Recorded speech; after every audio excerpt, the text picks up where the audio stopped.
सत श्री अकाल। टीवी 84 देख रहे सारे दर्शकों का स्वागत है। मैं हरप्रीत कौर ते बुलेटिन की शुरुआत करते हैं हेडलाइंस से नाल।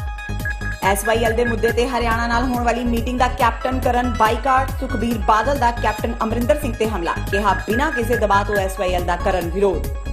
ਪੁਰਾਣੀ ਰੰਜਿਸ਼ ਦੇ ਚਲਦਿਆਂ ਆਮ ਆਦਮੀ ਪਾਰਟੀ ਦੇ ਆਗੂ ਨੇ ਕਾਂਗਰਸੀ ਪ੍ਰਧਾਨ ਸੁਨੀਲ ਜਾਖੜ ਦੇ ਘਰ ਤੇ ਕੀਤਾ ਹਮਲਾ, ਕੋਠੀ ਤੇ ਇੱਟਾਂ ਰੋੜੇ ਮਾਰੇ ਤੇ ਮੁੜ ਪੈਟਰੋਲ ਬੰਬ ਨਾਲ ਅੱਗ ਲਗਾਉਣ ਦੀ ਕੀਤੀ ਕੋਸ਼ਿਸ਼। CCTV ਕੈਮਰੇ ਵਿੱਚ ਸਾਰੀ ਘਟਨਾ ਕੈਦ।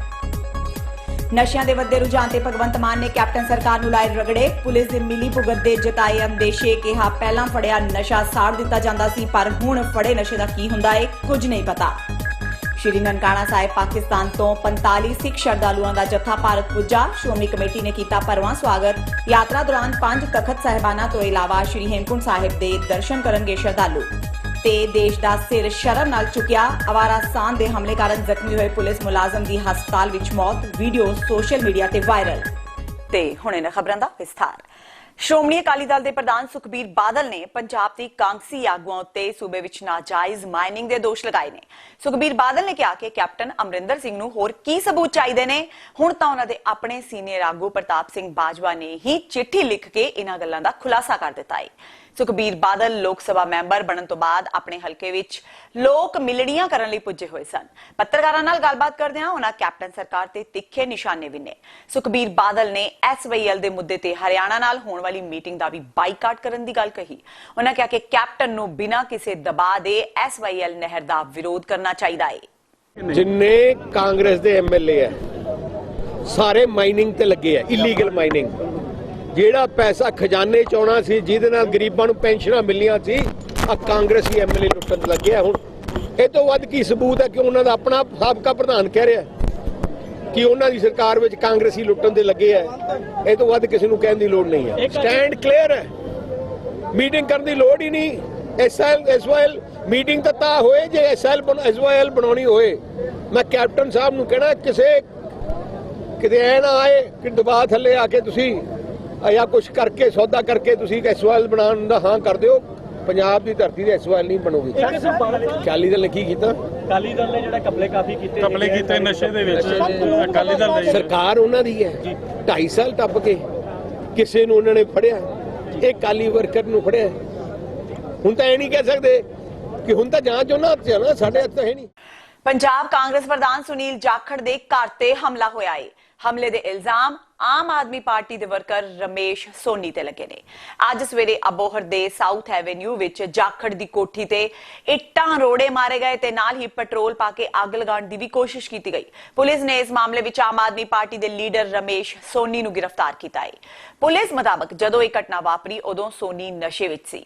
ਯਾਦ ਰਹੇ ਰਮੇਸ਼ ਸੋਨੀ ਦੀ ਪਤਨੀ ਨੇ ਅਬੋਹਰ ਵਿੱਚ ਨਗਰ ਕੌਂਸਲ ਦੀ ਚੋਣ ਲੜਨ ਲਈ ਨਾਮਜ਼ਦਗੀ ਕਾਗਜ਼ ਦਾਖਲ ਕੀਤੇ ਸਨ ਜੋ ਕਿ ਰੱਦ ਹੋ ਗਏ ਤੇ ਉਦੋਂ ਵੀ ਰਮੇਸ਼ ਸੋਨੀ ਨੇ ਜਾਖੜ ਨੂੰ ਕਾਫੀ ਬੁਰਾ ਭਲਾ ਆਖਿਆ ਸੀ। ਉਸ ਨੇ ਇਸ ਬਾਰੇ ਪਟੀਸ਼ਨ ਵੀ ਦਾਇਰ ਕੀਤੀ ਸੀ।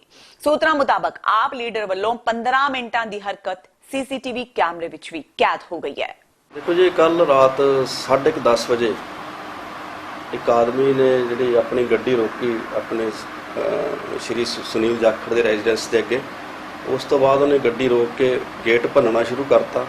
ਅੰਦਰੋਂ ਉਹਦੇ ਸਰਵੈਂਟ ਸੀਗਾ, ਉਹਨੇ ਪੁੱਛਿਆ ਵੀ ਕੌਣ ਹੈ। ਉਹ ਕਹਿੰਦਾ ਵੀ ਮੈਂ ਰਮੇਸ਼ ਸੋਨੀ ਹੈ। ਤੇ ਇਸ ਤੋਂ ਬਾਅਦ ਉਹਨੇ ਆਪਣੀ ਗੱਡੀ ਦੀਆਂ ਜਿਹੜੀਆਂ ਬਾਰੀਆਂ ਖੋਲ੍ਹ ਕੇ ਉਹ ਵਿੱਚੋਂ ਇੱਕ ਬੋਤਲ ਕੱਢੀ, ਉਸਨੇ ਖਾਰੇ ਸੋਡੇ ਦੀ, ਵਿੱਚੋਂ ਦੇ ਪੈਟਰੋਲ ਸੀ, ਅੰਦਰ ਸੁੱਟਿਆ। ਤੇ ਇਸ ਤੋਂ ਇਲਾਵਾ ਉਹਨੇ ਕਾਫੀ ਨਿਊਸੈਂਸ ਉੱਥੇ ਕੀਤੀ, ਗੇਟ ਭੰਨਿਆ, ਗਾਲਾਂ ਕੱਢੀਆਂ। ਤੇ ਉਸ ਤੋਂ ਬਾਅਦ ਸਰਵੈਂਟ ਨੇ ਇੱਕ ਇਹਨਾਂ ਦੇ ਜਿਹੜੇ ਰਾਜੂ ਹੈ, ਉਹਨੂੰ PA ਹੈਗਾ ਇਹਨਾਂ ਦੇ, ਉਹਨਾਂ ਨੂੰ ਫੋਨ ਕੀਤਾ। ਉਹ ਮੌਕੇ ਤੇ ਆ ਗਏ ਸੀ ਤੇ ਫਿਰ ਕਾਫੀ ਉਸਨੇ ਇੱਟਾਂ ਰੋੜੇ ਵੀ ਚਲਾਏ ਤੇ ਉਸ ਰਾਜੂ ਦੇ ਕੰਨ ਤੇ ਸੱਟ ਵੀ ਲੱਗ ਗਈ ਹੈ। ਹਾਂਜੀ, ਹਾਂ, ਗ੍ਰਿਫਤਾਰ ਕਰ ਲਿਆ ਸੀ। ਇਸ ਦੇ ਖਿਲਾਫ ਜਿਹੜਾ 436 ਦਾ ਸੀ 511 ਦਾ ਪਰਚਾ ਦਿੱਤਾ, ਕਿਉਂਕਿ ਇਹਨੇ ਜਲਨਸ਼ੀਲ ਜਿਹੜਾ ਪਦਾਰਥ ਸੀਗਾ ਜਲਾ ਦੇਣ ਦੀ ਨੀਅਤ ਨਾਲ ਅੰਦਰ ਸੁੱਟਿਆ ਸੀਗਾ। 436 IPC ਦੇ ਤਹਿਤ ਅਸੀਂ ਮੁਕੱਦਮਾ ਦਰਜ ਕਰ ਲਿਆ ਇਸ ਦੇ ਖਿਲਾਫ। ਸ਼੍ਰੋਮਣੀ ਅਕਾਲੀ ਦਲ ਦੇ ਕੋਰ ਕਮੇਟੀ ਮੈਂਬਰ ਤੇ ਪਾਰਟੀ ਦੀ ਹਰਿਆਣਾ ਇਕਾਈ ਦੇ ਇੰਚਾਰਜ ਬਲਵਿੰਦਰ ਸਿੰਘ ਭੁੰਦੜ ਨੇ ਅੱਜ ਕਿਹਾ ਕਿ ਸ਼੍ਰੋਮਣੀ ਅਕਾਲੀ ਦਲ ਆ ਰਹੀਆਂ ਹਰਿਆਣਾ ਵਿਧਾਨ ਸਭਾ ਚੋਣਾਂ ਭਾਰਤੀ ਜਨਤਾ ਪਾਰਟੀ ਨਾਲ ਗੱਠਜੋੜ ਕਰਕੇ ਲੜੇਗਾ। ਇਸ ਸੰਬੰਧੀ ਦੋਵਾਂ ਪਾਰਟੀਆਂ ਵਿੱਚ ਸੀਟਾਂ ਦੀ ਵੰਡ ਨੂੰ ਲੈ ਕੇ ਵਿਚਾਰ ਚਰਚਾ ਚੱਲ ਰਹੀ ਹੈ। ਸੂਬੇ ਅੰਦਰ ਮੈਂਬਰਸ਼ਿਪ ਭਰਤੀ ਮੁਹਿੰਮ ਦਾ ਜਾਇਜ਼ਾ ਲੈਣ ਲਈ ਕੀਤੀ ਅਕਾਲੀ ਦਲ ਦੀ ਹਰਿਆਣਾ ਇਕਾਈ ਦੀ ਮੀਟਿੰਗ ਮਗਰੋਂ ਮੀਡੀਆ ਨਾਲ ਗੱਲਬਾਤ ਕਰਦਿਆਂ ਭੁੰਦੜ ਨੇ ਕਿਹਾ ਕਿ ਭਾਜਪਾ ਨਾਲ ਚੱਲ ਰਹੀ ਗੱਲਬਾਤ ਬਾਰੇ ਮੈਂਬਰਾਂ ਨੂੰ ਜਾਣੂ ਕਰਵਾ ਦਿੱਤਾ ਗਿਆ ਹੈ। ਇਸ ਤੋਂ ਇਲਾਵਾ ਪਾਰਟੀ ਲੀਡਰਸ਼ਿਪ ਨੇ ਹਰਿਆਣਾ ਦੀ ਅਕਾਲੀ ਲੀਡਰਸ਼ਿਪ ਤੋਂ ਪਾਰਟੀ ਆਗੂਆਂ ਦੇ ਜਿੱਤਣ ਦੀਆਂ ਸੰਭਾਵਨਾਵਾਂ ਬਾਰੇ ਵੀ ਫੀਡਬੈਕ ਲਈ ਹੈ। ਭੁੰਦੜ ਨੇ ਹਰਿਆਣਾ ਵਿੱਚ ਚੱਲ ਰਹੀ ਭਰਤੀ ਮੁਹਿੰਮ ਉੱਤੇ ਤਸੱਲੀ ਦਾ ਇਜ਼ਹਾਰ ਕੀਤਾ। ਉਹਨਾਂ ਪਾਰਟੀ ਆਗੂਆਂ ਨੂੰ ਅਪੀਲ ਕੀਤੀ ਕਿ ਜਲਦੀ ਹੀ ਮੁਕੰਮਲ ਹੋਣ ਜਾ ਰਹੀ ਭਰਤੀ ਮੁਹਿੰਮ ਤੋਂ ਪਹਿਲਾਂ ਉਹ ਵੱਧ ਤੋਂ ਵੱਧ ਮੈਂਬਰਾਂ ਦੀ ਭਰਤੀ ਕਰਨ। ਭੁੰਦੜ ਨੇ ਕਿਹਾ ਕਿ ਸ਼੍ਰੀ ਗੁਰੂ ਨਾਨਕ ਦੇਵ ਜੀ ਦੇ 550ਵੇਂ ਪ੍ਰਕਾਸ਼ ਪੁਰਬ ਦੇ ਸਬੰਧ ਵਿੱਚ 7 ਸਤੰਬਰ ਨੂੰ ਕੁਰੂਕਸ਼ੇਤਰ ਵਿੱਚ ਇੱਕ ਵੱਡਾ ਇਕੱਠ ਕੀਤਾ ਜਾ ਰਿਹਾ ਹੈ। ਅੱਜ ਜਿਹੜੀ ਸਾਡੀ ਮੀਟਿੰਗ ਚੱਲ ਰਹੀ ਹੈ ਉਹਦੇ 'ਚ ਇਸ਼ੂ ਮੇਜਰ ਜਿਹੜਾ ਹੈ ਤਾਂ ਭਰਤੀ ਹੈ ਜਿਹੜੀ ਹਿੰਦੁਸਤਾਨ ਲੈਵਲ ਤੇ ਕਾਲਜ ਦੀ ਚੱਲ ਰਹੀ ਹੈ। ਉਹਦੇ ਵਾਸਤੇ ਸਾਰਾ ਰਿਵਿਊ ਕੀਤਾ। ਸਾਰੇ ਜ਼ਿਲ੍ਹਿਆਂ 'ਚੋਂ ਜ਼ਿੰਮੇਵਾਰ ਬੰਦੇ ਸੱਦੇ ਨੇ ਜਿਹੜੇ ਕਿ 50-60 ਸੱਜਣ ਸਾਰੇ ਆਏ ਨੇ। ਇੱਕ ਤਾਂ ਉਹ ਭਰਤੀ ਦਾ ਰਿਵਿਊ ਹੈ ਸਾਰਾ, ਦੂਸਰਾ ਹੈ ਕਿ ਜਲਦੀ ਹੋਵੇ ਸਹੀ ਹੋਵੇ, ਦੂਸਰਾ 550 ਸਾਲੇ ਤੇ ਨਗਰ ਕੀਰਤਨ ਹੈ ਉਹਦੇ ਵਾਸਤੇ ਹੈ, ਤੀਸਰਾ ਅਸੀਂ 7 ਸਤੰਬਰ ਨੂੰ ਜਿਹੜਾ ਸੰਮੇਲਨ ਕਰ ਰਹੇ ਗੁਰੂ ਨਾਨਕ ਦੇਵ ਦੇ ਨਾਂ 'ਤੇ ਜੋ ਕੁਰੂਕਸ਼ੇਤਰ ਸਾਹਿਬ ਤੋਂ 8 ਗੁਰੂ ਸਾਹਿਬਾਨ ਹੈ ਪਵਿੱਤਰ ਸਥਾਨ ਹੈ ਸਾਡਾ, ਉਸ ਸਥਾਨ 'ਤੇ ਉਹ ਸੰਮੇਲਨ ਗੁਰੂ ਨਾਨਕ ਦੇਵ ਦਾ ਸੰਦੇਸ਼ ਕਿਸੇ ਘਰ ਘਰ ਤੱਕ ਪਹੁੰਚਾਇਆ ਜਾਵੇ। ਜੋ ਉਹਨਾਂ ਦਾ ਮਿਸ਼ਨ ਸੀ ਨਾਮ ਜਪਣਾ, ਕਿਰਤ ਕਰਨਾ, ਵੰਡ ਛਕਣਾ ਔਰ ਸਰਬੱਤ ਦੇ ਭਲੇ ਦੀਆਂ ਇਹ ਕਿਸ ਤਰ੍ਹਾਂ ਲੋਕਾਂ ਤੱਕ ਪਹੁੰਚਾਇਆ ਜਾਵੇ। ਦੂਸਰਾ ਸੀਨੀਅਰ ਵਕੀਲ ਐਚ.ਐਸ. ਫੂਲਕਾ ਵੱਲੋਂ ਬੇਅਦਬੀ ਮਾਮਲਿਆਂ ਸੰਬੰਧੀ ਅਸਤੀਫਾ ਦਿੱਤੇ ਜਾਣ ਤੇ ਕਾਂਗਰਸ ਦੇ ਰਾਜ ਸਭਾ ਮੈਂਬਰ ਪ੍ਰਤਾਪ ਸਿੰਘ ਬਾਜਵਾ ਨੇ ਉਹਨਾਂ ਦੀ ਹਮਾਇਤ ਕੀਤੀ ਹੈ, ਜਿਸ ਤੋਂ ਬਾਅਦ ਫੂਲਕਾ ਨੇ ਉਹਨਾਂ ਦਾ ਸ਼ੁਕਰੀਆ ਅਦਾ ਕੀਤਾ। ਪ੍ਰਤਾਪ ਸਿੰਘ ਬਾਜਵਾ ਨੇ ਆਪਣੀ ਇੱਕ ਇੰਟਰਵਿਊ ਦੌਰਾਨ ਖੁਲਾਸੇ ਕੀਤੇ ਨੇ ਕਿ ਕਾਂਗਰਸ ਸਰਕਾਰ ਦਾ ਜੋ ਵਾਅਦਾ ਸੀ ਉਹ ਪੂਰਾ ਕਰਨ ਵਿੱਚ ਉਹ ਨਾਕਾਮ ਰਹੀ ਹੈ। ਉਹਨਾਂ ਇਹ ਵੀ ਕਿਹਾ ਕਿ 1 ਸਾਲ ਪਹਿਲਾਂ ਜਿਹੜੇ ਕਾਂਗਰਸੀ ਨੇਤਾ ਬਾਦਲਾਂ ਤੇ ਗਰਜੇ ਸਨ ਉਹ 1 ਸਾਲ ਬੀਤਣ ਦੇ ਬਾਵਜੂਦ ਵੀ ਬੇਅਦਬੀ ਮਾਮਲਿਆਂ ਤੇ ਕੋਈ ਠੋਸ ਕਾਰਵਾਈ ਨਹੀਂ ਕਰ ਸਕੇ। ਬਾਜਵਾ ਨੇ ਕਿਹਾ ਕਿ ਉਹਨਾਂ ਨੂੰ ਵਿਧਾਨ ਸਭਾ ਵਿੱਚ ਬੈਠਣ ਦਾ ਕੋਈ ਹੱਕ ਨਹੀਂ ਹੈ ਤੇ ਉਹਨਾਂ ਨੂੰ ਵੀ ਫੂਲਕਾ ਦੀ ਤਰ੍ਹਾਂ ਅਸਤੀਫੇ ਦੇ ਦੇਣੇ ਚਾਹੀਦੇ ਨੇ। ਫੂਲਕਾ ਨੇ ਹੈਰਾਨੀ ਜਤਾਈ ਕਿ ਜਿਨ੍ਹਾਂ ਵਿਧਾਇਕਾਂ ਨੂੰ ਉਹਨਾਂ ਨੇ ਜਾਗਦੀ ਜ਼ਮੀਰ ਵਾਲੀ ਸਮਝ ਕੇ ਬੇਨਤੀ ਕੀਤੀ ਸੀ ਕਿ ਉਹ ਆਪਣੇ ਅਸਤੀਫੇ ਦੇਣ, ਉਹਨਾਂ ਵਿੱਚੋਂ ਕਿਸੇ ਦੀ ਵੀ ਹੁਣ ਤੱਕ ਕੋਈ ਪ੍ਰਤੀਕਿਰਿਆ ਸਾਹਮਣੇ ਨਹੀਂ ਆਈ। ਆਮ ਆਦਮੀ ਪਾਰਟੀ ਦੇ ਨੇਤਾ ਭਗਵੰਤ ਮਾਨ ਨੇ ਨਸ਼ੇ ਦੇ ਮੁੱਦੇ ਤੇ ਬੋਲਦਿਆਂ ਕਿਹਾ ਕਿ ਅੱਜ ਪੰਜਾਬ ਵਿੱਚ ਨਸ਼ਾ ਚਰਮ ਸੀਮਾ ਤੇ ਹੈ। ਨੌਜਵਾਨ ਮੁੰਡਿਆਂ ਦੀ ਗੱਲ ਤਾਂ ਛੱਡੋ, ਕੁੜੀਆਂ ਵੀ ਨਸ਼ੇ ਕਰਨ ਲੱਗੀਆਂ ਨੇ। ਉਹਨਾਂ ਕਿਹਾ ਕਿ ਪਹਿਲਾਂ ਜਦੋਂ ਆਮ ਲੋਕ ਨਸ਼ਾ ਫੜਦੇ ਸਨ ਤਾਂ ਉਸ ਨੂੰ ਸਾੜ ਦਿੱਤਾ ਜਾਂਦਾ ਸੀ ਜਾਂ ਫਿਰ ਨਸ਼ਟ ਕਰ ਦਿੱਤਾ ਜਾਂਦਾ ਸੀ, ਪਰ ਹੁਣ ਫੜਿਆ ਹੋਇਆ ਨਸ਼ਾ ਪਤਾ ਨਹੀਂ ਕਿੱਥੇ ਜਾਂਦਾ ਏ। ਉਹਨਾਂ ਕਿਹਾ ਕਿ ਹੁਣ ਤਾਂ ਕੁਝ ਅਜਿਹਾ ਦੇਖਣ ਨੂੰ ਨਹੀਂ ਮਿਲਿਆ ਕਿ ਪੁਲਿਸ ਵਾਲਿਆਂ ਨੇ ਨਸ਼ਾ ਫੜਿਆ ਹੋਵੇ ਜਾਂ ਫਿਰ ਉਸ ਨੂੰ ਨਸ਼ਟ ਕੀਤਾ ਹੋਵੇ। ਇਹੀ ਕਾਰਨ ਹੈ ਕਿ ਹੁਣ ਪੁਲਿਸ ਵਾਲੇ ਨਸ਼ਾ ਤਸਕਰੀ ਦੇ ਆਰੋਪਾਂ ਵਿੱਚ ਫਸ ਰਹੇ ਨੇ। ਉਹਨਾਂ ਕਿਹਾ ਕਿ ਪੰਜਾਬ ਨਸ਼ੇ ਦੀ ਦਲਦਲ ਵਿੱਚ ਫਸਦਾ ਜਾ ਰਿਹਾ ਹੈ ਤੇ ਅਸੀਂ ਨਸ਼ੇ ਦੇ ਖਿਲਾਫ ਚਲਾਏ ਜਾਣ ਵਾਲੇ ਹਰ ਅਭਿਆਨ ਵਿੱਚ ਸਾਥ ਦੇਣ ਲਈ ਤਿਆਰ ਹਾਂ। ਬੜੀ ਦੁਖਦਾਇਕ ਗੱਲ ਹੈ ਕਿ ਸਰਕਾਰ ਜਿਹੜੀ ਹੈ ਉਹ ਕੁਝ ਹੋਰ ਕਹਿ ਰਹੀ ਹੈ, ਗਰਾਊਂਡ ਰਿਐਲਿਟੀ ਕੁਝ ਹੋਰ ਹੈ। ਹਰ ਰੋਜ਼ ਓਵਰਡੋਜ਼ ਨਾਲ ਜਿਹੜਾ ਸਾਡੇ ਧੀਆਂ ਪੁੱਤ, ਹੁਣ ਤਾਂ ਕੁੜੀਆਂ ਦੇ ਵੀ ਨਾਮ ਜਿਹੜੀ ਮੌਤਾਂ ਦੇ ਖਬਰਾਂ ਆਉਣ ਲੱਗ ਗਈਆਂ, ਉਹ ਮਰ ਰਹੇ ਨੇ। ਪੰਜਾਬ ਦੇ ਪੁੱਤ ਧੀਆਂ ਜਿਹੜੇ ਨੇ ਟੀਕਿਆਂ ਨਾਲ ਵਿੰਨੇ ਪਏ ਨੇ ਤੇ ਸਰਕਾਰ ਕੁਝ ਦਾਅਵੇ ਹੋਰ ਕਰ ਰਹੀ ਹੈ। ਇੱਕ ਮੇਰੇ ਦਿਮਾਗ ਦੇ ਵਿੱਚ ਹੋਰ ਸਵਾਲ ਹੈ ਕਿ ਪਹਿਲਾਂ ਕੁਝ ਦੇਰ ਪਹਿਲਾਂ ਜਦੋਂ ਕੋਈ ਨਸ਼ੇ ਫੜੇ ਜਾਂਦੇ ਸੀ ਤਾਂ ਇਲਾਕੇ ਦੇ ਸਰਪੰਚਾਂ ਨੂੰ ਜਾਂ ਮੋਹਤਬਰ ਬੰਦਿਆਂ ਨੂੰ ਇਕੱਠੇ ਕਰਕੇ ਉਹਨਾਂ ਨਸ਼ਿਆਂ ਨੂੰ ਅੱਗ ਲਾ ਦਿੱਤੀ ਜਾਂਦੀ ਸੀ ਜਾਂ ਉਹਨਾਂ ਨੂੰ ਤੋੜ, ਜੇ ਕੋਈ ਨਕਲੀ ਸ਼ਰਾਬ ਫੜੀ ਗਈ ਤਾਂ ਉਹਨਾਂ ਨੂੰ ਤੋੜ ਦਿੱਤਾ ਜਾਂਦਾ ਸੀ ਬੋਤਲਾਂ ਨੂੰ ਪਬਲਿਕ ਦੇ ਸਾਹਮਣੇ। ਹੁਣ ਜਿਹੜੇ ਇਹ ਸਮੈਕ ਹੈਰੋਇਨ ਫੜਦੇ ਨੇ 80 ਕਿਲੋ ਫੜੀ ਜੀ, 2 ਕੁਇੰਟਲ ਫੜੀ, ਉਹ ਜਾਂਦੀ ਕਿੱਥੇ ਹੈ ਫਿਰ? ਉਹਨੂੰ ਕਦੇ ਅੱਗ ਲਾਈ ਹੋਵੇ ਜਾਂ ਕਦੇ ਉਹਨੂੰ ਡਿਸਟਰੋਏ ਕੀਤਾ ਹੋਵੇ, ਕੋਈ ਖਬਰ ਨਹੀਂ ਆਉਂਦੀ। ਉਹ ਤਾਂ ਪੁਲਿਸ ਕੋਲ ਆ ਜਾਂਦੀ ਹੈ। ਇਸੇ ਕਰਕੇ ਤਾਂ ਪੁਲਿਸ ਵਾਲੇ ਫੜੇ ਜਾ ਰਹੇ ਨੇ। ਉਹ ਫਿਰ ਕੀ ਹੈ, 80 ਕਿਲੋ ਫੜੀ ਗਈ, ਦਿਖਾਉਣੀ ਉਹਨਾਂ ਨੇ 70 ਕਿਲੋ ਹੈ, 10 ਕਿਲੋ ਰੱਖ ਕੇ ਉਹਦੇ 'ਚ ਕੁਝ ਹੋਰ ਮਿਕਸ ਕਰਕੇ ਉਹ ਪੁਲਿਸ ਵਾਲੇ ਜਿਹੜੇ ਨੇ ਉਹ ਵਿੱਚ, ਪੁਲਿਸ ਵਾਲਿਆਂ ਨੂੰ ਤਾਂ ਸਮਗਲਿੰਗ ਵੀ ਨਹੀਂ ਕਰਨੀ ਪੈਂਦੀ ਕਿਤੋਂ, ਉਹਨਾਂ ਕੋਲ ਤਾਂ ਆਪ ਹੀ ਆ ਜਾਂਦੀ ਹੈ। ਇਸੇ ਕਰਕੇ ਪੁਲਿਸ ਇਨਵੋਲਵ ਹੈ ਇਹਦੇ ਵਿੱਚ। ਕਦੇ ਮੁਨਸ਼ੀ ਫੜਿਆ ਜਾਂਦਾ, ਕਦੇ ਕੋਈ ਐਸਆਈ ਫੜਿਆ ਜਾਂਦਾ। ਸੋ ਇਸ ਕਰਕੇ ਬਹੁਤ ਡੂੰਘਾ ਨੈਕਸਸ ਹੈ, ਬਹੁਤ ਗਹਿਰਾ ਜਿਹੜਾ ਇਹ ਪੰਜਾਬ ਜਿਹੜਾ ਬਹੁਤ ਗਹਿਰੇ ਦਲਦਲ ਦੇ ਵਿੱਚ ਚਲਾ ਗਿਆ। ਇਹਦੇ ਵਾਸਤੇ ਪੋਲੀਟੀਕਲੀ ਵੀ ਤੇ ਸੋਸ਼ਲੀ ਵੀ ਪੂਰਾ ਇੱਕ ਮੁਹਿੰਮ ਬਣਾਉਣੀ ਪਊਗੀ ਔਰ ਅਸੀਂ ਤਾਂ ਉਹਦੇ 'ਚ ਸਾਥ ਦੇਣ ਨੂੰ ਹਰ ਵਾਰ ਜਿੱਥੇ ਵੀ ਕਹੋਗੇ ਤਿਆਰ। ਕਰਤਾਰਪੁਰ ਲਾਂਘੇ ਲਈ ਪਾਕਿਸਤਾਨ ਵੱਲੋਂ ਕੰਮ ਰੋਕ ਦਿੱਤੇ ਜਾਣ ਤੇ ਆਮ ਆਦਮੀ ਪਾਰਟੀ ਦੇ ਵਿਰੋਧੀ ਧਿਰ ਦੇ ਨੇਤਾ ਹਰਪਾਲ ਸਿੰਘ ਚੀਮਾ ਦਾ ਕਹਿਣਾ ਹੈ ਕਿ ਪਾਕਿਸਤਾਨ ਨੂੰ ਇਸ ਮਾਮਲੇ ਵਿੱਚ ਸਿਆਸਤ ਨਹੀਂ ਕਰਨੀ ਚਾਹੀਦੀ ਕਿਉਂਕਿ ਇਹ ਲੋਕਾਂ ਦੀਆਂ ਧਾਰਮਿਕ ਭਾਵਨਾਵਾਂ ਨਾਲ ਜੁੜਿਆ ਹੋਇਆ ਮਾਮਲਾ ਹੈ। ਉਹਨਾਂ ਕਿਹਾ ਕਿ ਭਾਰਤ ਸਰਕਾਰ ਨੂੰ ਵੀ ਇਸ ਮੁੱਦੇ ਤੇ ਪਾਕਿਸਤਾਨ ਸਰਕਾਰ ਨਾਲ ਸੰਪਰਕ ਬਣਾ ਕੇ ਮਾਮਲਾ ਸੁਲਝਾਉਣਾ ਚਾਹੀਦਾ ਹੈ। ਪੰਜਾਬ ਵਿੱਚ ਹੋਣ ਵਾਲੀਆਂ ਜ਼ਿਮਨੀ ਚੋਣਾਂ ਨੂੰ ਲੈ ਕੇ ਹਰਪਾਲ ਚੀਮਾ ਨੇ ਕਿਹਾ ਕਿ ਇਹ ਚੋਣਾਂ ਜਲਦੀ ਹੀ ਕਰਵਾ ਲੈਣੀਆਂ ਚਾਹੀਦੀਆਂ ਨੇ ਕਿਉਂਕਿ ਇਹਨਾਂ ਇਲਾਕਿਆਂ ਵਿੱਚ ਨੁਮਾਇੰਦਗੀ ਕਰਨ ਲਈ ਆਪਣਾ ਨੇਤਾ ਮਿਲ ਸਕੇ ਤੇ ਇਸ ਦੇ ਲਈ ਆਮ ਆਦਮੀ ਪਾਰਟੀ ਪੂਰੀ ਤਰ੍ਹਾਂ ਤਿਆਰ ਹੈ। ਕਰਤਾਰਪੁਰ ਕੋਰੀਡੋਰ ਜਿਹੜਾ ਹੈਗਾ ਲੱਖਾਂ ਹੀ ਪੰਜਾਬੀਆਂ, ਲੱਖਾਂ ਹੀ ਭਾਰਤੀਆਂ ਸਿੱਖ ਧਰਮ ਨਾਲ, ਗੁਰੂ ਨਾਨਕ ਨਾਮ ਲੈਵਾ ਨਾਲ ਜੁੜਿਆ ਹੈ ਮਾਮਲਾ ਗਾ। ਸੋ ਕਰਤਾਰਪੁਰ ਕੋਰੀਡੋਰ ਤੇ ਪਾਕਿਸਤਾਨ ਨੂੰ ਵੀ ਰਾਜਨੀਤੀ ਨਹੀਂ ਕਰਨੀ ਚਾਹੀਦੀ ਔਰ ਭਾਰਤ ਨੂੰ ਵੀ ਰਾਜਨੀਤੀ ਨਹੀਂ ਕਰਨੀ ਚਾਹੀਦੀ। ਔਰ ਮੈਂ ਸਮਝਦਾ ਜਿਹੜਾ ਨੀਂਹ ਪੱਥਰ ਰੱਖਿਆ ਗਿਆ ਤੇ ਬੜੀ ਜਲਦੀ ਬਣਨਾ ਚਾਹੀਦਾ। ਮੈਨੂੰ ਮੀਡੀਆ ਜਿਹੜੇ ਪਤਾ ਲੱਗਿਆ ਕਿ ਪਾਕਿਸਤਾਨ ਵੱਲੋਂ ਕੰਮ ਰੋਕਿਆ ਗਿਆ ਜਾਂ ਕੰਮ ਸਲੋ ਕੀਤਾ ਗਿਆ। ਸੋ ਮੈਂ ਸਮਝਦਾ ਭਾਰਤ ਸਰਕਾਰ ਪਾਕਿਸਤਾਨ ਸਰਕਾਰ ਨਾਲ ਇਸ਼ੂ ਟੇਕਅਪ ਕਰਕੇ ਇਸ ਇਸ਼ੂ ਤੇ ਕਾਲ ਲੈ ਕੇ ਤੇ ਪਾਕਿਸਤਾਨ ਸਰਕਾਰ ਨੂੰ ਮਜਬੂਰ ਕਰੇ ਕਿ ਜਿਹੜਾ ਕੋਰੀਡੋਰ ਹੈ ਜਲਦੀ ਬਣੇ। ਪੰਜਾਬ ਵਿੱਚ 3 ਬਾਈ ਇਲੈਕਸ਼ਨ ਬੜੀ ਜਲਦੀ ਆ ਰਹੀਆਂ ਨੇਗੀਆਂ ਮੈਂ ਸਮਝਦਾ, ਔਰ ਸਰਕਾਰ ਨੂੰ ਚਾਹੀਦਾ ਕਿ ਇਹਨਾਂ ਬਾਈ ਇਲੈਕਸ਼ਨ ਨੂੰ ਤੁਰੰਤ ਜਲਦੀ ਕਰਵਾਵੇ ਤਾਂ ਕਿ ਉਹਨਾਂ ਜਿਹੜੇ ਇਲਾਕਿਆਂ ਤੋਂ ਰੈਜ਼ਿਗਨੇਸ਼ਨ ਹੋਏ ਨੇ, ਅਸਤੀਫੇ ਹੋਏ ਨੇ, ਉਹਨਾਂ ਲੋਕਾਂ ਨੂੰ ਆਪਣਾ ਨੁਮਾਇੰਦਾ ਮਿਲ ਸਕੇ। ਰਹੀ ਗੱਲ ਫੂਲਕਾ ਸਾਹਿਬ ਨੇ ਬਿਲਕੁਲ ਦਰੁਸਤ ਕਿਹਾ ਹੈਗਾ, ਫੂਲਕਾ ਸਾਹਿਬ ਨੇ ਠੀਕ ਕਿਹਾ ਹੈਗਾ। ਫੂਲਕਾ ਸਾਹਿਬ ਨੇ ਕਿਹਾ ਹੈਗਾ ਕਿ ਜਿਹੜੇ ਮਿਨਿਸਟਰ ਵਿਧਾਨ ਸਭਾ ਦੇ ਅੰਦਰ ਬਾਰ-ਬਾਰ ਕੈਪਟਨ ਸਾਹਿਬ ਤੋਂ ਮੰਗ ਕਰ ਰਹੇ ਸੀ ਕਿ ਗੁਰੂ ਗ੍ਰੰਥ ਸਾਹਿਬ ਦੀ ਬੇਅਦਬੀ ਕਰਨ ਦੋਸ਼ੀ ਤੁਰੰਤ ਫੜਿਆ ਜਾਵੇ, ਪਰ ਲੇਕਿਨ ਹਜੇ ਤੱਕ ਨਹੀਂ ਫੜੇ ਗਏ। ਸੋ ਮੈਂ ਸਮਝਦਾ ਉਹਨਾਂ ਜਿਹੜੇ ਉਹ ਮਿਨਿਸਟਰ ਨੇਗੇ ਉਹਨਾਂ ਨੂੰ ਅਸਤੀਫੇ ਦੇਣੇ ਚਾਹੀਦੇ ਨੇਗੇ, ਕਿਉਂਕਿ ਉਹਨਾਂ ਦੀ ਗੱਲ ਨਹੀਂ ਮੰਨੀ ਗਈ। ਕੈਪਟਨ ਸਾਹਿਬ ਨੇ ਉਹਨਾਂ ਦੀ ਗੱਲ ਨਹੀਂ ਮੰਨੀ। ਕੈਪਟਨ ਸਾਹਿਬ ਨੂੰ ਮੈਂ ਸਮਝਦਾ ਬਲਕਿ ਅਕਾਲੀ ਦਲ ਦੀ ਗੱਲ ਮੰਨੀ ਹੈ। ਪੰਜਾਬ ਦੇ ਸਕੂਲ ਸਿੱਖਿਆ ਮੰਤਰੀ ਵਿਜੇਇੰਦਰ ਸਿੰਗਲਾ ਨੇ ਪਟਿਆਲਾ ਸਥਿਤ ਰਾਜ ਦੇ ਪਹਿਲੇ ਸਰਕਾਰੀ ਕੋਵੈਡ ਸੀਨੀਅਰ ਸੈਕੰਡਰੀ ਸਮਾਰਟ ਸਕੂਲ ਦਾ ਦੌਰਾ ਕੀਤਾ। ਉਹ ਇੱਥੇ ਇੱਕ ਸਮਾਗਮ ਵਿੱਚ ਹਿੱਸਾ ਲੈਣ ਲਈ ਆਏ ਸਨ। ਸਿੰਗਲਾ ਨੇ ਮਲਟੀਪਰਪਸ ਸਕੂਲ ਦੇ ਖੇਡ ਮੈਦਾਨਾਂ, ਲਾਇਬ੍ਰੇਰੀ, ਪ੍ਰਯੋਗਸ਼ਾਲਾਵਾਂ, ਜਮਾਤ ਦੇ ਕਮਰਿਆਂ ਤੇ ਵਿਦਿਆਰਥੀਆਂ ਦੇ ਮਿਆਰਾਂ ਨੂੰ ਦੇਖ ਕੇ ਸਕੂਲ ਦੇ principal Tota Singh Chahal, national awardee ਅਧਿਆਪਕਾਂ ਤੇ ਵਿਦਿਆਰਥੀਆਂ ਦੀ ਸ਼ਲਾਘਾ ਕੀਤੀ। ਉਹਨਾਂ ਸਕੂਲ ਦੀਆਂ ਪ੍ਰਾਪਤੀਆਂ ਤੋਂ ਖੁਸ਼ ਹੋ ਕੇ 10 ਲੱਖ ਰੁਪਏ ਦੇਣ ਦਾ ਐਲਾਨ ਕੀਤਾ। ਸਿੰਗਲਾ ਨੇ ਕਿਹਾ ਕਿ ਇਸ ਵੇਲੇ ਰਾਜ ਦੇ ਸਰਕਾਰੀ ਸਕੂਲਾਂ ਦਾ ਹਰ ਪੱਖੋਂ ਮਿਆਰ ਬਹੁਤ ਉੱਚਾ ਹੋ ਚੁੱਕਾ ਹੈ ਤੇ ਵਿਦਿਆਰਥੀਆਂ ਦੀ ਗਿਣਤੀ ਵਿੱਚ ਵੀ ਵਾਧਾ ਹੋਇਆ ਹੈ। ਉਹਨਾਂ ਕਿਹਾ ਕਿ ਪੰਜਾਬ ਸਰਕਾਰ ਵੱਲੋਂ ਸਰਕਾਰੀ ਸਕੂਲਾਂ ਦਾ ਪੱਧਰ ਹੋਰ ਉੱਚਾ ਚੁੱਕਣ ਲਈ ਹਰ ਸੰਭਵ ਯਤਨ ਕੀਤੇ ਜਾ ਰਹੇ ਨੇ। ਸਿੰਗਲਾ ਨੇ ਕਿਹਾ ਕਿ ਸਰਕਾਰੀ ਸਕੂਲਾਂ ਵਿੱਚ ਖੇਡਾਂ ਤੇ ਸੱਭਿਆਚਾਰਕ ਸਰਗਰਮੀਆਂ ਨੂੰ ਉਤਸ਼ਾਹਿਤ ਕਰਨ ਲਈ ਵੱਡੇ ਉਪਰਾਲੇ ਕੀਤੇ ਜਾ ਰਹੇ ਨੇ। अपना स्कूल डिवेलप होया है, weather it is E library और वैदर स्मार्ट क्लासेस की गल है, और जी कोई होर चीज़ा होने वाली होंगे मल्टीपर्पज स्कूल वास्ते we are ready to give. And असी एक मैं ते सैकटरी साहब असी 10 लाख रुपए का असी ऑलरेडी बजट इस स्कूल वास्ते पास किया।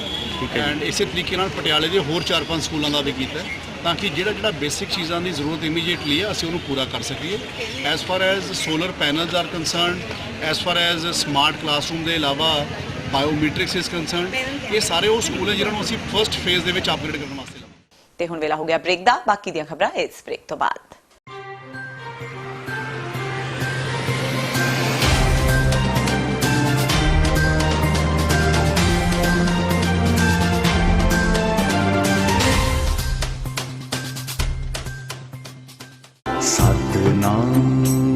Come together to advance equity and equality on 550th birth anniversary of Guru Nanak Dev Ji. Saturday, August 31st, 2019 at National Mall, Washington DC. The following activities will take place as a part of celebrations: Shabad Kirtan, Langar, scholars and Gurmat speeches. Call us 1800 577 4510.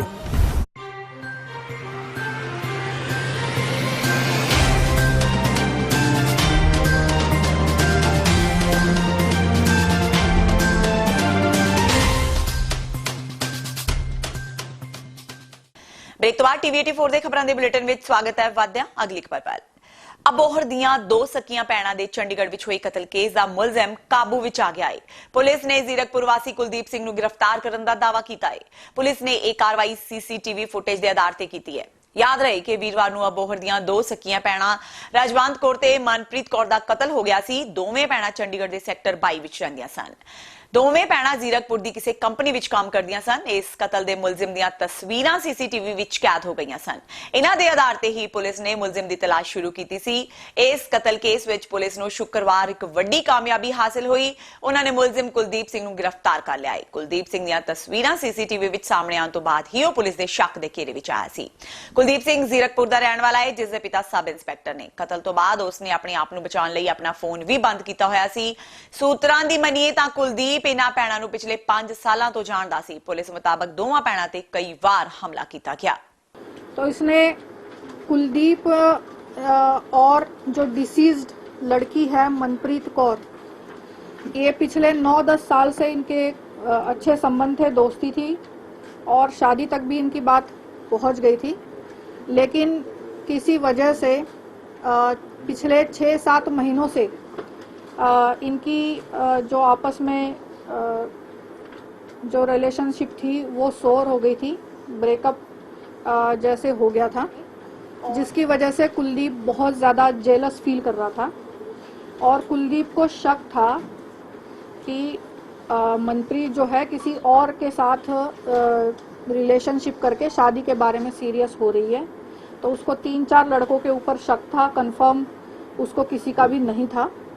तो इसलिए उसने अपने शक को confirm करने के लिए जो ये कल मर्डर हुआ है, तो 15, 14 और 15 की इंटरवीनिंग नाइट को सुबह 4 बजे के करीब इनके घर में एंट्री की है, फोर्स्ड एंट्री की है। और उसका बेसिकली मोटिव ये था कि मनप्रीत के मोबाइल को चेक कर लिया जाए कि एग्जैक्टली अपने शक को कंफर्म करना था कि किसके साथ सीरियस हो रही है वो रिलेशनशिप में।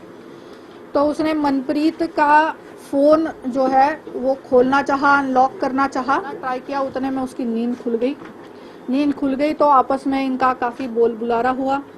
उसके बाद अक्यूज़ ने डिसीज्ड लड़की मनप्रीत कौर का गला दबाया, उसका सर पटका है और किचन में क्योंकि इसका घर में आना जाना था, इसको पता था कौन सी चीज़ कहाँ रखी हुई है, तो कैची टाइप चीज़ थी, उसको उठा के इसने उससे भी मारा है और फिर वहीं पे एक चुन्नी पड़ी हुई थी, उससे गला भी घोटा है और सर भी इसका पटका है।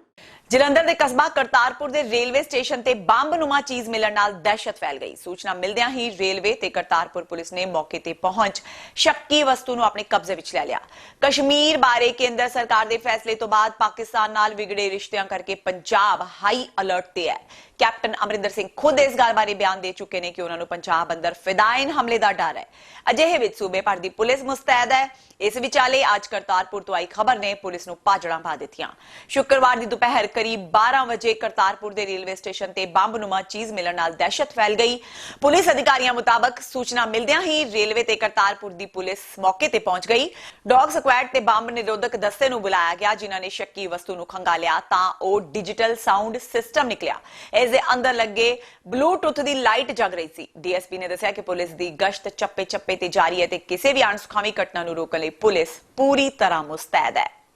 ਸਾਨੂੰ ਚੌਂਕੀ ਇੰਚਾਰਜ ਜਿਹੜੇ ਜੀਆਰਪੀ ਦੇ ਸਾਡੇ ਏਐਸਆਈ ਦੇਵ ਸਿੰਘ, ਉਹਨੇ ਇਤਲਾਹ ਦਿੱਤੀ ਸੀ ਕਿ ਟਰੈਕ ਦੇ ਨਾਲ ਹੀ ਜਿਹੜਾ ਪਲੇਟਫਾਰਮ ਦੇ ਨਾਲ ਤੇ ਟਰੈਕ ਦੇ ਵਿਚਕਾਰ ਇੱਕ ਬੰਬ-ਨੁਮਾ ਜਿਹੜੀ ਇਹ ਚੀਜ਼ ਪਈ ਆ, ਜਿਸ ਤਰ੍ਹਾਂ ਫੋਰਸ ਅਸੀਂ ਮੌਕੇ ਤੇ ਪਹੁੰਚੇ ਸੀ। ਸਾਡੇ ਡੀਐਸਪੀ ਸਾਹਿਬ ਮੌਕੇ ਤੇ ਆਏ ਤੇ ਮੈਂ ਡਿਸਟ੍ਰਿਕਟ ਪੁਲਿਸ ਦੇ ਐਸਐਚਓ ਬਲਵਿੰਦਰ ਸਿੰਘ, ਜਿਹੜੇ ਐਸਐਚਓ ਕਰਤਾਰਪੁਰ ਤੇ ਨਾਲ ਸੁਰਿੰਦਰਪਾਲ ਜੀ ਡੀਐਸਪੀ ਸਾਹਿਬ ਕਰਤਾਰਪੁਰ, ਉਹਨਾਂ ਨੂੰ ਵੀ ਮੌਕੇ ਤੇ ਫਿਰ ਇਤਲਾਹ ਦੇ ਕੇ ਬੁਲਾਇਆ ਸੀ ਤੇ ਜਿਨ੍ਹਾਂ ਵੱਲੋਂ ਜਿਹੜਾ ਡਿਸਟ੍ਰਿਕਟ ਪੁਲਿਸ ਵੱਲੋਂ ਐਂਟੀ ਸੈਬੋਟੇਜ ਟੀਮ ਆਈ ਸੀ, ਜਿਹੜੇ ਐਕਸਪਰਟ ਹੈ ਇਸ ਗੱਲ ਦੇ, ਉਹਨਾਂ ਨੇ ਜਦੋਂ ਇਹਨੂੰ ਚੰਗੀ ਤਰ੍ਹਾਂ ਚੈੱਕ ਕੀਤਾ ਤੇ ਇਹ ਇੱਕ ਸਾਊਂਡ ਡਿਵਾਈਸ ਜਿਹੜੀ ਆ ਮਿਲੀ ਆ, ਜਿਸ ਤਰ੍ਹਾਂ ਐਮਾਜ਼ੋਨ ਦੀ ਹੁੰਦੀ ਆ ਉੱਦਾਂ ਇਹ ਦੇਸੀ ਇੱਕ ਸਪੀਕਰ ਸੀ। ਤੇ ਉਹਨੂੰ ਖੋਲ ਕੇ ਸਾਰਾ ਚੈੱਕ ਕਰ ਲਿਆ, ਕੋਈ ਵੀ ਬੰਬ ਵਗੈਰਾ ਵਾਲੀ ਕੋਈ ਚੀਜ਼ ਨਹੀਂ, ਨਾ ਕੋਈ ਐਕਸਪਲੋਸਿਵ ਵਗੈਰਾ ਇਸ ਤਰ੍ਹਾਂ ਦਾ। ਭਾਰਤ ਤੇ ਪਾਕਿਸਤਾਨ ਵਿਚਕਾਰ ਧਾਰਾ 370 ਨੂੰ ਲੈ ਕੇ ਕਾਫੀ ਤਕਰਾਰ ਚੱਲ ਰਹੀ ਹੈ। ਅਜਿਹੇ ਵਿੱਚ ਠੰਡੀ ਹਵਾ ਦਾ ਬੁੱਲਾ ਲੈ ਕੇ 45 ਸਿੱਖ ਸ਼ਰਧਾਲੂਆਂ ਦਾ ਜਥਾ ਸ਼੍ਰੀ ਨਨਕਾਣਾ ਸਾਹਿਬ ਪਾਕਿਸਤਾਨ ਤੋਂ ਭਾਰਤ ਪਹੁੰਚਿਆ। ਵਾਹਗਾ ਬਾਰਡਰ ਰਾਹੀਂ ਭਾਰਤ ਪਹੁੰਚੇ ਇਸ ਜਥੇ ਦਾ ਸ਼੍ਰੋਮਣੀ ਕਮੇਟੀ ਵੱਲੋਂ ਪ੍ਰਵਾਨ ਸਵਾਗਤ ਕੀਤਾ ਗਿਆ। ਇਸ ਮੌਕੇ ਗੱਲਬਾਤ ਕਰਦਿਆਂ ਜਥੇ ਵਿੱਚ ਸ਼ਾਮਿਲ ਗੁਰਦੁਆਰਾ ਸ਼੍ਰੀ ਨਨਕਾਣਾ ਸਾਹਿਬ ਦੇ ਜਥੇਦਾਰ ਨੇ ਦੱਸਿਆ ਕਿ ਉਹ ਆਪਣੀ ਇਸ ਯਾਤਰਾ ਦੌਰਾਨ 5 ਤਖਤ ਸਾਹਿਬਾਨ ਤੋਂ ਇਲਾਵਾ ਸ਼੍ਰੀ ਹੇਮਕੁੰਟ ਸਾਹਿਬ ਦੇ ਦਰਸ਼ਨ ਕਰਨਗੇ। ਉਹਨਾਂ ਕਿਹਾ ਕਿ ਉਹ ਪਿਆਰ, ਸ਼ਾਂਤੀ ਤੇ ਆਪਸੀ ਭਾਈਚਾਰੇ ਦਾ ਸੰਦੇਸ਼ ਲੈ ਕੇ ਇੱਥੇ ਪਹੁੰਚੇ ਨੇ। ਇਸ ਦੌਰਾਨ ਉਹਨਾਂ ਕਰਤਾਰਪੁਰ ਕੋਰੀਡੋਰ ਸੰਬੰਧੀ ਬੋਲਦਿਆਂ ਕਿਹਾ ਕਿ ਇਸ ਨਾਲ ਦੋਵਾਂ ਦੇਸ਼ਾਂ ਵਿੱਚ ਪਿਆਰ ਵਧੇਗਾ ਤੇ ਆਪਸੀ ਸੰਬੰਧ ਮਜ਼ਬੂਤ ਹੋਣਗੇ। मैं तो ये कहना चाहना कि साडे पाकिस्तान जो है ना बड़ा प्यार मुहब्बत वाला मुल्क है ते असी तो बहुत प्यार मुहब्बत करने वाले हैगे आ ते असी अज जिहड़े ने ना यो संदेश लैके आए हैं कि इधर दी संगतां उत्ते जाके खुले दर्शन दीदारे करन, पाकिस्तान दी संगतां इत्थे आके खुले दर्शन दीदारे करन। दोवें सरकारां नूं जिहड़े ने ना असी मैं बेनती करना चाहना कि सिखां दे जिहड़े वीज़े ने खुले दिते जाण ताकि इधर दी संगत उतर जाके अपना ਜਿਹੜੇ ਨੇ ਦਰਸ਼ਨ ਮੇਲੇ ਕਰਨ, ਉਧਰ ਦੀ ਸੰਗਤ ਇੱਥੇ ਆਣ ਕੇ ਦਰਸ਼ਨ ਮੇਲੇ ਕਰਨ। ਅਸੀਂ ਅੰਮ੍ਰਿਤਸਰ ਦਾ, ਰਿਸ਼ੀਕੇਸ਼ ਦਾ, ਹੇਮਕੁੰਟ ਸਾਹਿਬ, ਪਟਨਾ ਸਾਹਿਬ, ਹਜ਼ੂਰ ਸਾਹਿਬ 5 ਸ਼ਹਿਰਾਂ ਦਾ ਸਾਨੂੰ ਵੀਜ਼ਾ ਮਿਲਿਆ। 25 ਦਿਨ ਦਾ ਸਾਡਾ ਵੀਜ਼ਾ ਹੈ ਤੇ 9 ਤਰੀਕ ਨੂੰ ਸਾਡੀ ਵਾਪਸੀ ਹੈ।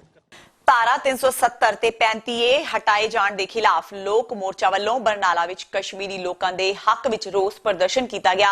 ਇਹ ਰੋਸ ਪ੍ਰਦਰਸ਼ਨ ਬਰਨਾਲਾ ਦੀ ਸਥਾਨਕ ਦਾਣਾ ਮੰਡੀ ਵਿੱਚ ਕੀਤਾ ਗਿਆ। ਇਸ ਰੋਸ ਪ੍ਰਦਰਸ਼ਨ ਵਿੱਚ ਵੱਡੀ ਗਿਣਤੀ ਵਿੱਚ ਕਿਸਾਨਾਂ, ਮਜ਼ਦੂਰਾਂ ਤੇ ਔਰਤਾਂ ਨੇ ਸ਼ਮੂਲੀਅਤ ਕੀਤੀ। ਇਸ ਮੌਕੇ ਆਗੂਆਂ ਵੱਲੋਂ ਮੋਦੀ ਸਰਕਾਰ ਖਿਲਾਫ ਜੰਮ ਕੇ ਨਾਅਰੇਬਾਜ਼ੀ ਕੀਤੀ ਗਈ ਤੇ ਦੋਸ਼ ਲਗਾਇਆ ਗਿਆ ਕਿ ਮੋਦੀ ਸਰਕਾਰ ਦਾ ਤਾਨਾਸ਼ਾਹੀ ਰਵੱਈਆ ਹੈ। ਇਸ ਮੌਕੇ ਮੋਰਚੇ ਦੇ ਆਗੂਆਂ ਨੇ ਦੱਸਿਆ ਕਿ ਕਸ਼ਮੀਰੀ ਲੋਕਾਂ ਤੇ ਮੋਦੀ ਸਰਕਾਰ ਵੱਲੋਂ ਅਤਿਆਚਾਰ ਕੀਤਾ ਜਾ ਰਿਹਾ ਹੈ ਤੇ ਸਰਕਾਰ ਵੱਲੋਂ ਲੋਕਾਂ ਦੀ ਰਾਏ ਲਏ ਬਿਨਾ ਧਾਰਾ 370 ਨੂੰ ਹਟਾਇਆ ਗਿਆ, ਜੋ ਕਿ ਸਰਾਸਰ ਧੱਕਾ ਹੈ। ਉਹਨਾਂ ਕਿਹਾ ਕਿ ਅਸੀਂ ਲੋਕਾਂ ਨੂੰ ਜਾਗਰੂਕ ਕਰ ਰਹੇ ਹਾਂ ਤੇ ਇਸ ਤਰ੍ਹਾਂ ਕਿਸੇ ਹੋਰ ਸੂਬੇ ਨਾਲ ਵੀ ਹੋ ਸਕਦਾ ਹੈ। ਉਹਨਾਂ ਦੋਸ਼ ਲਗਾਇਆ ਕਿ ਕੇਂਦਰ ਸਰਕਾਰ ਵੱਲੋਂ ਲੋਕਾਂ ਦੇ ਹੱਕ ਮੰਗਣ ਤੇ ਪਾਬੰਦੀ ਲਗਾਈ ਜਾ ਰਹੀ ਹੈ। ਇਸ ਖਿਲਾਫ ਲੋਕ ਰੋਹ ਨੂੰ ਲੋਕਾਂ ਵਿੱਚ ਲਿਜਾ ਕੇ ਸਰਕਾਰ ਖਿਲਾਫ ਤਿੱਖਾ ਸੰਘਰਸ਼ ਕਰਨ ਦੀ ਵੀ ਉਹਨਾਂ ਗੱਲ ਕਹੀ। ਇਹ ਕਸ਼ਮੀਰ ਮਸਲੇ ਨੂੰ ਲੈ ਕੇ ਜੋ ਅੱਜ ਹਿੰਦੁਸਤਾਨ ਦੇ ਵਿੱਚ ਕਸ਼ਮੀਰ ਮਸਲਾ ਉੱਭਰਿਆ ਹੋਇਆ ਧਾਰਾ 370 ਵਾਲਾ ਤੇ 335A ਵਾਲਾ ਲੈ ਕੇ, ਉਸ ਮਸਲੇ ਤੇ ਲੋਕਾਂ ਨੂੰ ਅਸੀਂ ਜਾਗਰੂਕ ਕਰ ਰਹੇ ਹਾਂ।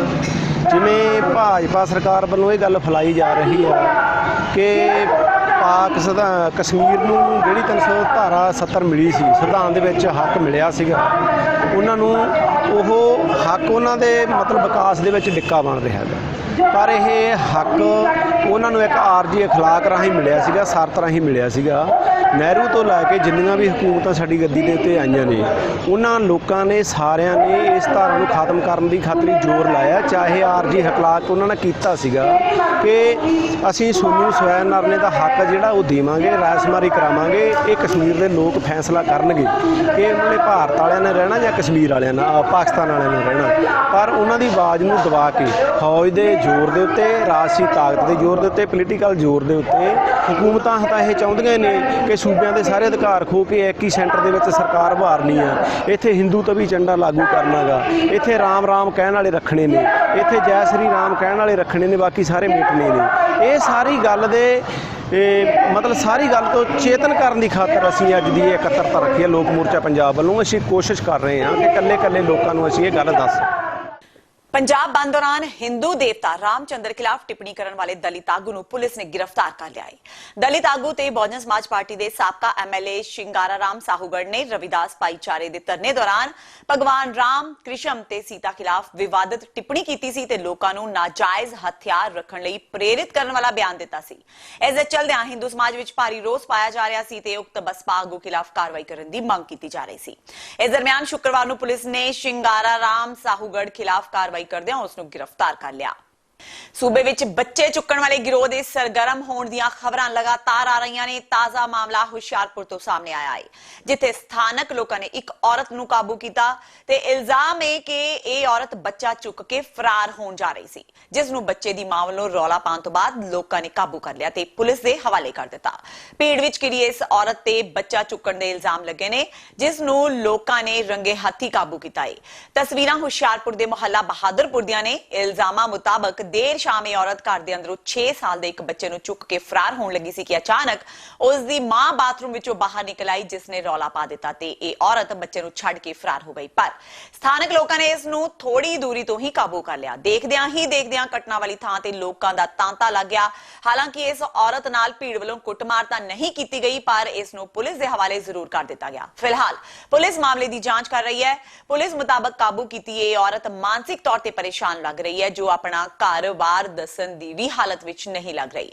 पर वड्डा सवाल यह है कि ये औरत फड़े जाने तो बाद पागलां वांग हरकतां कर रही है जां फिर बच्चा चोर दियां अफवाहां तहत ही भीड़ ने इस नूं काबू कर लिया। बच्चा ने लहांदी सी मैं बाथरूम में, वो आंटी भी आ गए, जैसे मैं भी आ गई। बच्चा ऐसे हाथ पकड़ के आंटी ला जाती सी, तो फिर मैं मोरे में लिया, तो फिर मैं इधर से पकड़िया, वो उधर से मोटरसाइकिल को इधर से निकला, फिर उसको हाथ छोड़ के वो निकल गई फटाफट। वो तो मोटरसाइकिल जब पकड़ के एक जब मोटरसाइकिल तो वो पकड़ लिया उसको। तो फिर आपने कैसे बच्चे को पकड़ा? तो पकड़ के अंदर भरा लिया, तो फिर बाथरूम से मैं बाहर हो गया, तो फिर मैं पकड़ के अंदर कर लिया, तो सब लोला पाया हमें। ਸੁਨਾਮ ਵਿੱਚ ਆਵਾਰਾ ਸਾਨ ਦੇ ਹਮਲੇ ਕਾਰਨ ਜ਼ਖਮੀ ਹੋਏ ਪੁਲਿਸ ਮੁਲਾਜ਼ਮ ਦੀ ਹਸਪਤਾਲ ਵਿੱਚ ਮੌਤ ਹੋ ਜਾਣ ਦੀ ਸੂਚਨਾ ਹੈ। ਉੱਥੇ ਹੀ ਪੁਲਿਸ ਮੁਲਾਜ਼ਮ ਦੀ ਮੌਤ ਦਾ ਕਾਰਨ ਬਣਨ ਵਾਲੇ ਸਾਨ ਨੂੰ ਅੱਜ ਸ਼ਹਿਰ ਵਿੱਚ ਮਾਤਾ ਮੋਦੀ ਪਾਰਕ ਨੇੜਿਓਂ ਪ੍ਰਸ਼ਾਸਨ ਵੱਲੋਂ ਬੜੀ ਮਸ਼ੱਕਤ ਨਾਲ ਕਾਬੂ ਕਰਕੇ ਨਗਰ ਕੌਂਸਲ ਮੁਲਾਜ਼ਮਾਂ ਦੀ ਦੇਖਰੇਖ ਵਿੱਚ ਚਨੇੜੀ ਦੀ ਗਊਸ਼ਾਲਾ ਵਿੱਚ ਛੱਡ ਦਿੱਤਾ ਗਿਆ ਹੈ। ਦੱਸ ਦਈਏ ਕਿ ਆਵਾਰਾ ਸਾਨ ਨੇ ਸੜਕ ਤੇ ਪੈਦਲ ਜਾ ਰਹੇ ਪੰਜਾਬ ਪੁਲਿਸ ਦੇ ਜਵਾਨ ਤੇ ਹਮਲਾ ਕਰ ਦਿੱਤਾ ਸੀ, ਜਿਸ ਦੀ ਇੱਕ ਵੀਡੀਓ ਵੀ ਸੋਸ਼ਲ ਮੀਡੀਆ ਤੇ ਕਾਫੀ ਵਾਇਰਲ ਹੋ ਰਹੀ ਹੈ। ਇਸ ਹਮਲੇ ਵਿੱਚ ਜਵਾਨ ਗੰਭੀਰ ਰੂਪ ਵਿੱਚ ਜ਼ਖਮੀ ਹੋ ਗਿਆ ਸੀ, ਜਿਸ ਨੂੰ ਲੋਕਾਂ ਦੀ ਮਦਦ ਨਾਲ ਹਸਪਤਾਲ ਪਹੁੰਚਾਇਆ ਗਿਆ ਤੇ ਅੱਜ ਉਸ ਦੀ ਇਲਾਜ ਦੌਰਾਨ ਮੌਤ ਹੋ ਗਈ। ਸੰਗਰੂਰ ਵਿੱਚ ਇਹ ਕੋਈ ਪਹਿਲੀ ਘਟਨਾ ਨਹੀਂ ਹੈ। ਇਸ ਤੋਂ ਪਹਿਲਾਂ ਵੀ ਆਵਾਰਾ ਪਸ਼ੂਆਂ ਕਾਰਨ ਕਈ ਹਾਦਸੇ ਵਾਪਰ ਚੁੱਕੇ ਨੇ, ਜਿਸ ਨਾਲ ਕਈ ਮੌਤਾਂ ਹੋ ਚੁੱਕੀਆਂ ਨੇ। ਉਧਰ ਇਸ ਮਾਮਲੇ ਤੇ ਬੋਲਦਿਆਂ ਆਮ ਆਦਮੀ ਪਾਰਟੀ ਦੇ ਪੰਜਾਬ ਪ੍ਰਧਾਨ ਭਗਵੰਤ ਮਾਨ ਨੇ ਕਿਹਾ ਕਿ ਹਰ ਰੋਜ਼ ਆਵਾਰਾ ਪਸ਼ੂਆਂ ਦੇ ਹਮਲਿਆਂ ਵਿੱਚ ਲੋਕ ਮਰ ਰਹੇ ਨੇ। ਉਹਨਾਂ ਕਿਹਾ ਕਿ ਕੱਲ ਜੋ ਪੁਲਿਸ ਕਰਮਚਾਰੀ ਨੂੰ ਆਵਾਰਾ ਪਸ਼ੂ ਨੇ ਟੱਕਰ ਮਾਰੀ ਸੀ, ਉਸ ਦੀ ਵੀ ਮੌਤ ਹੋ ਗਈ। ਸਰਕਾਰ ਬਿਜਲੀ ਪੈਟਰੋਲ ਵਿੱਚ ਗਊ ਸੈਸ ਲੈ ਰਹੀ ਹੈ, ਪਰ ਉਹ ਪੈਸਾ ਜਾਂਦਾ ਕਿੱਥੇ ਹੈ? ਉਹਨਾਂ ਕਿਹਾ ਕਿ ਜੇਕਰ ਸਰਕਾਰ ਇਹ ਪੈਸਾ ਲੈਂਦੀ ਹੈ ਤਾਂ ਲੋਕਾਂ ਨੂੰ ਆਵਾਰਾ ਕੁੱਤਿਆਂ ਤੇ ਪਸ਼ੂਆਂ ਤੋਂ ਕਿਉਂ ਨਹੀਂ ਬਚਾ ਸਕਦੀ? ਉਹਨਾਂ ਕਿਹਾ ਕਿ ਜੇ ਉਹ ਆਵਾਰਾ ਕੁੱਤਿਆਂ ਤੇ ਪਸ਼ੂਆਂ ਤੋਂ ਲੋਕਾਂ ਨੂੰ ਨਹੀਂ ਬਚਾ ਸਕਦੇ ਤਾਂ ਅਸੀਂ ਅੱਤਵਾਦ ਨਾਲ ਕਿਵੇਂ ਲੜ ਸਕਦੇ ਹਾਂ? ਨਹੀਂ, ਕੱਲ ਜਿਹੜਾ ਪੁਲਿਸ ਵਾਲਾ ਇੱਥੇ ਸੰਗਰੂਰ ਦੇ ਵਿੱਚ ਜਿਹਨੂੰ ਸਾਹ ਨੇ ਟੱਕਰ ਮਾਰੀ ਉਹਦੀ ਵੀ ਮੌਤ ਹੋ ਗਈ। ਹਾਂਜੀ, ਖਬਰ ਆਈ ਹੈ ਲੇਟੈਸਟ।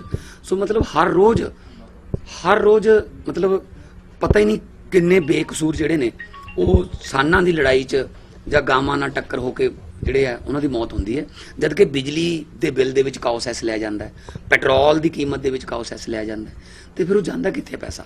ਜੇ ਗੌਰਮੈਂਟ ਆਵਾਰਾ ਪਸ਼ੂਆਂ ਨੂੰ ਜਾਂ ਆਵਾਰਾ ਕੁੱਤਿਆਂ ਨੂੰ, ਜਿਹੜੇ ਛੋਟੇ ਛੋਟੇ ਬੱਚਿਆਂ ਨੂੰ ਜਾਂ ਬਜ਼ੁਰਗਾਂ ਨੂੰ ਨੋਚ ਕੇ ਖਾ ਜਾਂਦੇ ਨੇ, ਜੇ ਉਹਨਾਂ ਤੋਂ ਨਹੀਂ ਬਚਾ ਸਕਦੇ, ਫਿਰ ਤੁਸੀਂ ਅੱਤਵਾਦ ਤੋਂ ਜਾਂ ਤੁਸੀਂ ਹੋਰ ਕਿਸੇ ਤੋਂ ਅਸੀਂ ਕੀ ਸੁਰੱਖਿਆ ਦੀ ਉਮੀਦ ਕਰਾਂਗੇ? ਠੀਕ ਹੈ ਨਾ। ਸੋ ਇਮੀਡੀਏਟਲੀ ਸਰਕਾਰ ਨੂੰ ਇਹ ਆਵਾਰਾ ਪਸ਼ੂਆਂ ਦਾ ਮਤਲਬ ਹੁਣ ਤਾਂ ਹਰੇਕ ਚੌਂਕ ਤੇ ਲਗਭਗ 10-20 ਜਿਹੜੇ ਪਸ਼ੂ ਨੇ ਉਹ ਬੈਠੇ ਨੇ, ਆਪਸ ਜਦੋਂ ਭਿੜਦੇ ਨੇ ਉਹਨਾਂ ਨੂੰ ਇੱਥੋਂ ਨਹੀਂ ਦੇਖਣਾ ਕਿ ਸਕੂਟਰ ਵਾਲੇ ਨੂੰ ਲੰਘ ਜਾਣ ਦੇ, ਅਸੀਂ ਫੇਰ ਭਿੜ ਲਾਂਗੇ। ਤੇ ਹਰ ਰੋਜ਼ ਮੌਤਾਂ ਇਸ ਤਰ੍ਹਾਂ ਦੀਆਂ ਹੋ ਰਹੀਆਂ ਨੇ ਜਿਹੜੀਆਂ ਆਵਾਰਾ ਪਸ਼ੂਆਂ ਕਰਕੇ ਹੋ ਰਹੀਆਂ ਨੇ। ਤੇ ਮੈਂ ਸਰਕਾਰ ਤੋਂ ਮੰਗ ਕਰੂੰਗਾ ਕਿ ਮੰਤਰੀ ਸਾਹਿਬ ਤੋਂ ਮੰਗ ਕਰੂੰਗਾ ਕਿ ਕਿਰਪਾ ਕਰਕੇ ਚਾਹੇ ਤਾਂ ਕੋਈ ਨਵੀਆਂ ਗਊਸ਼ਾਲਾ ਬਣਾਓ, ਚਾਹੇ ਇਹਨਾਂ ਵਾਸਤੇ ਕੋਈ ਅਲੱਗ ਕੋਈ ਜਗ੍ਹਾ ਬਣਾਓ, ਇਹਨਾਂ ਨੂੰ ਕਿਰਪਾ ਕਰਕੇ ਕਿਤੇ ਨਾ ਕਿਤੇ ਇਹਨਾਂ ਦੀ ਸਾਂਭ ਸੰਭਾਲ ਕਰੋ, ਕਿਉਂਕਿ ਤੁਸੀਂ ਲੋਕਾਂ ਤੋਂ ਇਹਨਾਂ ਦੀ ਸਾਂਭ ਸੰਭਾਲ ਦਾ ਟੈਕਸ ਲੈਂਦੇ ਹੋ। ਸੜਕਾਂ ਤੇ ਇਹ ਜਾਨਾਂ ਲੈਂਦੇ ਨੇ, ਖੇਤਾਂ 'ਚ ਇਹ ਫਸਲਾਂ ਖਰਾਬ ਕਰਦੇ ਨੇ। ਤੇ ਇਹ ਸਨ ਹੁਣ ਤੱਕ ਦੀਆਂ ਖਬਰਾਂ। ਜਾਂਦੇ ਇੱਕ ਵਾਰ ਫੇਰ ਨਜ਼ਰ ਮਾਰਦੇ ਹਾਂ ਮੁੱਖ ਖਬਰਾਂ ਤੇ। ਐਸਵਾਈਐਲ ਦੇ ਮੁੱਦੇ ਤੇ ਹਰਿਆਣਾ ਨਾਲ ਹੋਣ ਵਾਲੀ ਮੀਟਿੰਗ ਦਾ ਕੈਪਟਨ ਕਰਨ ਬਾਈਕਾਟ। ਸੁਖਬੀਰ ਬਾਦਲ ਦਾ ਕੈਪਟਨ ਅਮਰਿੰਦਰ ਸਿੰਘ ਤੇ ਹਮਲਾ, ਕਿਹਾ ਬਿਨਾਂ ਕਿਸੇ ਦਬਾਅ ਤੋਂ ਐਸਵਾਈਐਲ ਦਾ ਕਰਨ ਵਿਰੋਧ। ਪੁਰਾਣੀ ਰੰਜਿਸ਼ ਦੇ ਚਲਦਿਆਂ ਆਮ ਆਦਮੀ ਪਾਰਟੀ ਦੇ ਆਗੂ ਨੇ ਕਾਂਗਰਸੀ ਪ੍ਰਧਾਨ ਸੁਨੀਲ ਜਾਖੜ ਦੇ ਘਰ ਤੇ ਕੀਤਾ ਹਮਲਾ, ਕੋਠੀ ਤੇ ਇੱਟਾਂ ਰੋੜੇ ਮਾਰੇ ਤੇ ਮੁੜ ਪੈਟਰੋਲ ਬੰਬ ਨਾਲ ਅੱਗ ਲਗਾਉਣ ਦੀ ਕੀਤੀ ਕੋਸ਼ਿਸ਼। ਸੀਸੀਟੀਵੀ ਕੈਮਰੇ ਵਿੱਚ ਸਾਰੀ ਘਟਨਾ ਕੈਦ। ਨਸ਼ਿਆਂ ਦੇ ਵੱਧਦੇ ਰੁਝਾਨ ਤੇ ਭਗਵੰਤ ਮਾਨ ਨੇ ਕੈਪਟਨ ਸਰਕਾਰ ਨੂੰ ਲਾਏ ਰਗੜੇ। ਪੁਲਿਸ ਦੇ ਮਿਲੀ ਭੁਗਤ ਦੇ ਜਤਾਏ ਅੰਦੇਸ਼ੇ, ਕਿਹਾ ਪਹਿਲਾਂ ਫੜਿਆ ਨਸ਼ਾ ਸਾੜ ਦਿੱਤਾ ਜਾਂਦਾ ਸੀ, ਪਰ ਹੁਣ ਫੜੇ ਨਸ਼ੇ ਦਾ ਕੀ ਹੁੰਦਾ ਏ ਕੁਝ ਨਹੀਂ ਪਤਾ। ਸ਼੍ਰੀ ਨਨਕਾਣਾ ਸਾਹਿਬ ਪਾਕਿਸਤਾਨ ਤੋਂ 45 ਸਿੱਖ ਸ਼ਰਧਾਲੂਆਂ ਦਾ ਜੱਥਾ ਭਾਰਤ ਪੁੱਜਾ। ਸ਼੍ਰੋਮਣੀ ਕਮੇਟੀ ਨੇ ਕੀਤਾ ਭਰਵਾਂ ਸਵਾਗਤ। ਯਾਤਰਾ ਦੌਰਾਨ 5 ਤਖਤ ਸਾਹਿਬਾਨਾਂ ਤੋਂ ਇਲਾਵਾ ਸ਼੍ਰੀ ਹੇਮਕੁੰਟ ਸਾਹਿਬ ਦੇ ਦਰਸ਼ਨ ਕਰਨਗੇ ਸ਼ਰਧਾਲੂ। ਤੇ ਦੇਸ਼ ਦਾ ਸਿਰ ਸ਼ਰਮ ਨਾਲ ਚੁੱਕਿਆ। ਆਵਾਰਾ ਸਾਨ ਦੇ ਹਮਲੇ ਕਾਰਨ ਜ਼ਖਮੀ ਹੋਏ ਪੁਲਿਸ ਮੁਲਾਜ਼ਮ ਦੀ ਹਸਪਤਾਲ ਵਿੱਚ ਮੌਤ, ਵੀਡੀਓ ਸੋਸ਼ਲ ਮੀਡੀਆ ਤੇ ਵਾਇਰਲ। ਇਸ ਦੇ ਨਾਲ ਹੀ TV 84 ਦਾ ਖਬਰਾਂ ਦਾ ਇਹ ਬੁਲੇਟਿਨ ਖਤਮ ਹੁੰਦਾ ਹੈ। ਮੈਨੂੰ ਹਰਪ੍ਰੀਤ ਕੌਰ ਨੂੰ ਦਿਓ ਇਜਾਜ਼ਤ। ਸਤਿ ਸ਼੍ਰੀ ਅਕਾਲ।